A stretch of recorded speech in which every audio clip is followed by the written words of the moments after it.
Take up the motion of thanks on President's address. It is to be continued now. I call Mr.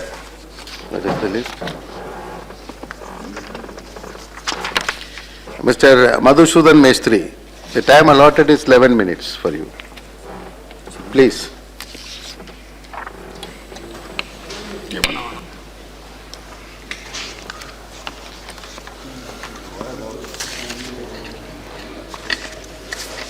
Sir, आपने मुझे president के भाषण के ऊपर आभार प्रस्ताव पर बोलने का जो मौका दिया उसका मैं खूब शुक्रिया अदा करता हूं। मैंने प्रेसिडेंट एड्रेस को पढ़ा, खूब ध्यान से पढ़ा, गई बार के और इसके दोनों को पढ़ा और देखा इसमें क्या क्या डिफरेंसेस है।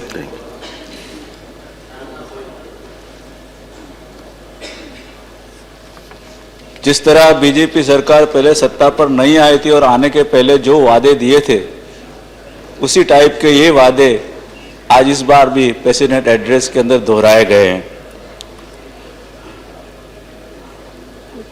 मैं बहुत साफ करना चाहता हूं सर कि इन वादों के अंदर से सिर्फ वादे ही रहे, वो वादे पूरे नहीं हुए और नहीं इनकी साल हुआ है उसे पूरे करने की कोई मंशा हमको दिखाई देती है। अभी जो दिखाई दे रहा है वो तो ये है कि एक पर्टिकुलर सेक्टर के ऊपर, खास करके इंडस्ट्री के ऊपर इस सरकार का सबसे ज्यादा से ज्यादा जोर है, इसलिए कि वो ऐसा मानते हैं कि मैन्युफैक्चरिंग की जो एक्टिविटी है उसको हम ज्यादा से ज्यादा इस देश के अंदर लाएंगे तो सबसे ज्यादा एम्प्लॉयमेंट उसमें पैदा होगी। लेकिन ये क्लियर नहीं कर रहे कि ये जो इंडस्ट्रीज आएंगी वो कैपिटल इंटेंसिव होगी या लेबर इंटेंसिव होगी। हमारा तजुर्बा बोल रहा है गुजरात के अंदर 2003, 2005, 2007, 2009, 2011 और 13 और अभी जो लास्ट में हुआ उसमें सबसे ज्यादा से ज्यादा वाइब्रेंट गुजरात के अंदर क्लेम किए गए कि इतने लाख करोड़ रुपए के इन्वेस्टमेंट आएंगे और इतनी लाख नौकरियां तैयार होगी। लेकिन मुझे दुख के साथ में आपको बताना पड़ता है कि इतने सालों के वाइब्रेंट गुजरात के मिलावड़े के बाद या आप कहो तो सब गैदरिंग के बाद भी आज भी गुजरात में जो अनएम्प्लॉयड लेबर फोर्स है जो रजिस्टर है एम्प्लॉयमेंट एक्सचेंज में करीब 8.5 लाख के करीब वो एम्प्लॉयमेंट है, तो उसके अंदर कोई है तो डिक्रीज नहीं हुई, कोई घटा नहीं है।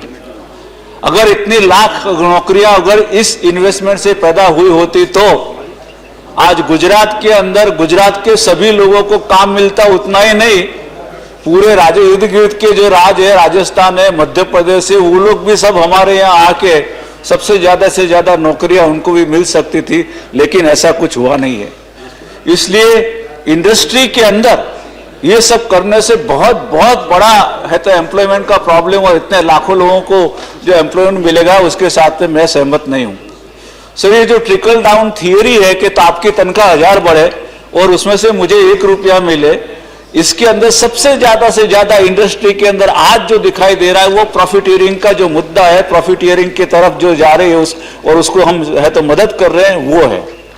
इंडस्ट्री का कोई विरोध नहीं करता। इन्होंने कोई अभी 2 बार चुनाव में जीत के आके कोई इस देश के अंदर सब इंडस्ट्री शुरू की, ऐसा नहीं है। कांग्रेस के इतने सालों के रूल के अंदर इंडस्ट्री थी है, लेकिन एक बात बहुत साफ उसमें देखी गई थी कि ऐसी भी इंडस्ट्री ना हो कि जो बिल्कुल चूस के नफा ले ले और उस नफे के अंदर से अपना जो प्रॉफिट है तो प्राइवेट कैपिटल बढ़ती जाए स्टेट के रिसोर्सेज से, स्टेट के नेचुरल रिसोर्सेज से। हमारा जो झगड़ा है इनके साथ के अंदर वो यही है कि इस देश के नेचुरल रिसोर्सेज आखिर किसके लिए है? चंद उद्योगपतियों के लिए। चंद उद्योगपति इस देश के अंदर इंडस्ट्री डालना चाहते हैं, उसके लिए है ये। उसको जमीन दे दो, पानी दे दो, उसको इलेक्ट्रिसिटी दे दो। सर, हमारे यहाँ गुजरात के अंदर एक इंडस्ट्रियलिस्ट को जमीन दी हमने 0.01% ब्याज पे 10,000 करोड़ 20 साल के बाद। मैं उनका इंडस्ट्री प्रति का प्रेम समझ सकता हूं उसके अंदर, और वो बिल्कुल साफ दिखाई दिया कि प्राइम मिनिस्टर एक इंडस्ट्रियलिस्ट को अपने साथ के अंदर ऑस्ट्रेलिया में ले जाके उनकी प्रेजेंस के अंदर है तो एग्रीमेंट करवाते हैं। हमने तो कभी नहीं देखा। या दूसरा देखा कि leader of the house industry की ऐसी वकालत कर रहे थे जैसे देश के अंदर कोई कोर्ट के अंदर वकालत करते हो। तो मेरी तो आपसे इतनी विनती थी कि हम उसके विरुद्ध में नहीं है, लेकिन इसके अंदर प्रेसिडेंट एड्रेस में ही पहला स्थान गरीब को क्यों देते हो, इंडस्ट्री को दो ना। चेहरा तो आपका ऐसा है, सोसाइटी बनाएंगे, पेड़ बचाओ समिति, और काम बिल्कुल पेड़ काटने का करोगे, ये हालत है इसके अंदर। तो आपने बात तो गरीब की है, सबसे पहले इसमें किसान की है, गरीब की है, श्रमिक की है, एजुकेशन की बात की है इसके अंदर, लेकिन वकालत आप इंडस्ट्री की करते हो। मैं जानना चाहता हूं इतने 9 महीने के अंदर कितनी एम्प्लॉयमेंट बढ़ी, कितने लोगों को रोजगारी मिली, कितना फर्क हुआ। हालांकि कितनी जगह पे ऐसा लगा कि जो फजिंग डेटा है कि आपने है तो इंडस्ट्रियल ग्रोथ बढ़ाने के लिए पूरा बेस ईयर ही चेंज कर दिया, कि जिसकी वजह से पता कि हमारा 7% जितना ग्रोथ है सर। अब ये स्थिति है, इसके सामने मेरा बहुत सख्त विरोध है सर। वाइब्रेंट गुजरात जिस तरह चला, इस तरह वाइब्रेंट देश के ऊपर भी बात चली सर। आयरनी तो ये थी कि इस देश के प्रधानमंत्री जो हमारे चीफ मिनिस्टर हुआ करते थे, हमारे राज्य में कहते थे जब 13 ब्लास्ट हुए तो मैं एक एक को चुन चुन के मारूंगा, जो भी टेररिस्ट है उनके। हमारी सरहदों के ऊपर जो लोग आते हैं तो बोले एक बार सरहदों पे जवान मर रहे, दूसरी बार यूपीए की सरकार उनके डेलीगेशन को बिरयानी खिला रही है। सर, जिस दिन चाइनीज प्राइम मिनिस्टर इस देश के अंदर और हमारे यहां गुजरात में थे, मैं दोहराना चाहता हूं, गुजरात में थे, तब लद्दाख के अंदर 1000 से भी ज्यादा चीनी जो सैनिक थे वो हमारी धरती के ऊपर थे। रोज जो कुछ भी काम करते थे उसको तोड़ जाते थे, भगा देते थे, लोगों को ऑक्यूपाई करके बैठे थे, और हमारे प्राइम मिनिस्टर चीनी प्राइम मिनिस्टर को झूला झूला रहे थे साबरमती नदी के ऊपर। यहां पर जो जवान मर रहे थे आज तक, मेरे ख्याल से 150 से ज्यादा जवान सरहद के ऊपर मर गए।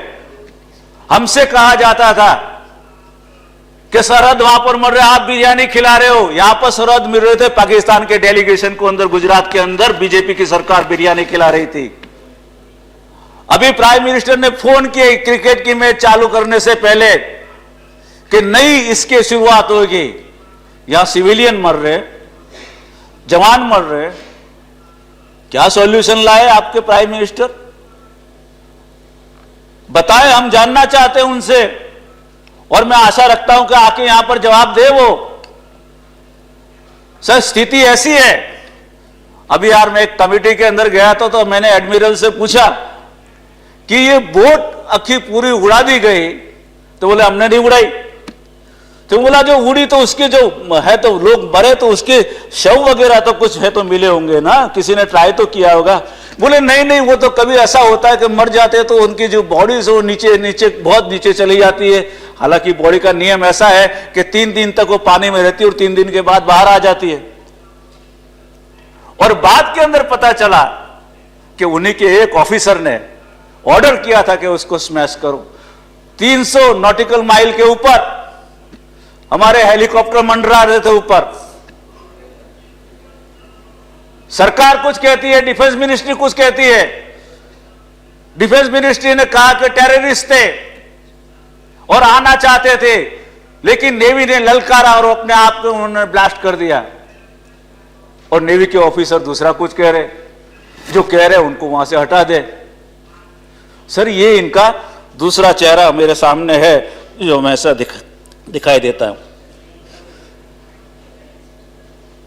मैं बड़ा हैरान था प्राइम मिनिस्टर का स्टेटमेंट। एक क्रिश्चियन ऑर्गेनाइजेशन के अंदर जाके बोला ठीक है, मैं उसकी सराहना करता हूं, लेकिन वो दिल से आया हुआ नहीं है, इधर से नहीं आया, इधर से आया है। सल्तनत शब्द को यूज करने वाले आप ही है, शहजादा वर्ड यूज करने वाले आप ही है, जेम्स लिंगडो वर्ड यूज करने वाले आप ही है। प्राइम मिनिस्टर पाकिस्तान में से सिंधु नदी का पानी गुजरात में लेने का कहने वाले अभी आप ही इसलिए थे क्योंकि पाकिस्तान एक मुसलमान देश है। कितने नाम से जो चिड़े, उसमें गांधी का भी नाम है। हमारे यहाँ गांधीनगर के अंदर प्राइम मिनिस्टर साहब जब सीएम थे तो मंदिर बनवाया, महात्मा मंदिर नाम दिया, महात्मा गांधी मंदिर नाम नहीं दिया, क्योंकि गांधी का नाम आता है बीच में।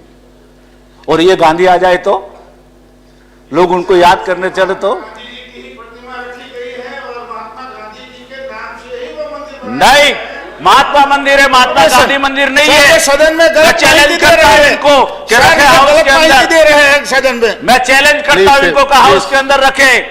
महात्मा गांधी मंदिर नहीं है, महात्मा मंदिर लिखा गया है। Your time is nearing, sir. Sir, चीड़ है इनको। Mr. Madhusudan Mistry, your time is going to be, only 2 more minutes are there.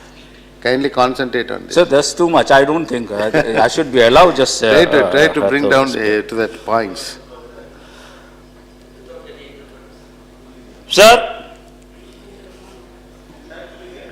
मेरी जो बात थी वो ये है, मैं मजदूर को रिप्रेजेंट करता हूं। एनआरईजी की बात इस बजट के अंदर की गई है, सॉरी है तो इसमें की गई है एड्रेस के अंदर। एनआरईजी की हालत इतनी खराब है हमारे यहां पर, पेमेंट का डिले, 15 दिन के अंदर जो देना चाहिए वो नहीं देते। सबसे ज्यादा से ज्यादा करप्शन है उसमें। एक मिसाल तो ऐसी है कि जिसके सामने हमने केस किए थे उस आदमी को आज इंचार्ज बना दिया गया पूरा है तो अपने एनआरईजी का पूरा काम सौंपा गया उनको सरकार की ओर से। सरकार इसमें 60% है तो पैसा डेवलपमेंट के नाम के ऊपर कैपिटल एक्सपेंडिचर करना चाहती है, क्योंकि सबसे ज्यादा खाई की उसी में है, लेबर में तो कुछ पैसा मिलता नहीं है। और तुम कोई चीज खरीदोगे तो उसमें से कमीशन जरूर मिलेगा। एसेट के नाम के ऊपर किसान को मदद करने के नाम पे ये लाया जा रहा है। हालांकि इसका बेसिक जो पर्पस था वो ये था कि हजारों लोग और करोड़ों लोग जिनको काम नहीं मिलता, एक जमाने के अंदर जब गांधी जी ने कहा था कि भाई है तो तकली या रेटिया जो है सूत काटने की जो है वो उसको इसलिए है तो प्रोपोगेट किया गया था कि गांवों के अंदर जो आदमी है उनको तो एक कम से कम भी रुपए की मजदूरी भी मिले। आज भी हजारों गांवों में ये स्थिति है कि जिसके अंदर रोज के 5 रुपए की कैश इनकम हमें तो हमको नहीं मिलेगी। और इस वजह से ये लाया गया था कि इसको कैपिटल इंटेंसिव बनाओ कि जिससे हर एक लोगों के घर के अंदर पैसा जाए, लेकिन उसके अंदर से भी शेयर निकाल के अब मटेरियल को परचेज करने के अंदर है तो इसके अंदर ये लाने का ये सरकार है तो उसमें बता रही है, सोच रही है। Sir kindly conclude. Yes sir. और मुझे सबसे ज्यादा बड़ी चिंता तो ये है सर, अभी लैंड एक्विजिशन की एक बात तो एक है, उसमें तो बहुत सारे लोग बने। यूरिया को डी कंट्रोल करने जा रहे हो आप। 250-300 या 350 रुपए की यूरिया की थैली बाजार के अंदर 1200-1300 रुपए में मिलेगी। पहले तो मिले कि नहीं वो देखना है, मिलेगी तो उसके बाद में आप आधार कार्ड के मुताबिक उसके अंदर पैसा जमा कराओगे। और अभी जो न्यूज आए वो तो ये क्या, यूरिया की शॉर्टेज इसलिए खड़ी हुई, यूरिया की शॉर्टेज इसलिए खड़ी हुई क्योंकि आपने ऑर्डर ही बहुत कम है तो बहुत लेट दिया। इस वजह से देश के अंदर वो जो कुछ भी यूरिया आया वो इंडस्ट्री के अंदर चला गया। ये स्थिति का निर्माण होने जा रहा है। ठीक है, मुझे तो खुशी है कि आप जरूर निर्माण करो, क्योंकि मैं आपको वो सलाह नहीं दूंगा कि इससे आपकी सरकार को क्या होगा, क्योंकि मैं तो पहले से ही खिलाफ रहा हूं और हमेशा रहता हूं कि भाई आप है तो ठीक है चलाइए, आपको मैंडेट दिया है 5 साल, आप तय कर लिए क्या करना क्या नहीं करना। हमको हमारा जो काम है उसके विरोध के अंदर तो हम हमारा व्यू पॉइंट रखते रहेंगे, आप मानो नहीं मानो उससे हमको कुछ लेना देना नहीं है। लेकिन एक बात तो बिल्कुल साफ है कि जिन लोगों ने आपको सत्ता के ऊपर बिठाया है उसने उस वक्त पे बिठाया। आज का पहली शुरुआत हुई है दिल्ली से, देखते हैं बिहार के अंदर क्या होता है। Okay, kindly conclude it please, I have to call. Sir मुझे एक बार मुझे है तो बातचीत कर लेने दो sir. Sir tribal affairs, sir vulnerable section जो when I see you know all the vulnerable sections maximum जैसे there is hardly anything in this speech. By and large, they are all almost only a slogan, nothing else. There is hardly any concrete thing is been done. मेरे यहाँ one बंधु योजना गुजरात का model यहाँ पे लाया गया है सर। गुजरात के अंदर 1,85,000 लोगों को जो है तो फॉरेस्ट राइट एक्ट के तहत जो जमीन दी जाने चाहिए थी, उस जमीन के अंदर से सिर्फ 22 या 25,000 लोगों को आज तक की जमीन दी गई है। और इसकी वजह से ये हालत हुई है कि पूरे राज्य के अंदर है तो स्थिति आदिवासियों में अनरेस्ट हुआ। सर 1 मिनट इसके अंदर, और लास्ट में मैं बोलूंगा कि सर ये हाउसिंग की जो योजना लाते हैं, तो अभी किसी ने हाईकोर्ट के अंदर केस फाइल किया कि आप बताइए 85,000 रुपए का इंस्टॉलमेंट जिसके ऊपर लाया गया है, वो आदमी किस तरह 85,000 रुपया मकान के इंस्टॉलमेंट में हर महीने भरेगा? Okay, thank you. State government has to answer that. Please, go, Mr. Goel. Sir, sorry, there were a lot more things to just say, tell about, I have to just speak about it. But since you are restricting me, I think I will speak when I get a time during the budget, during the discussion in the budget. Thank you very much. Okay, thank you.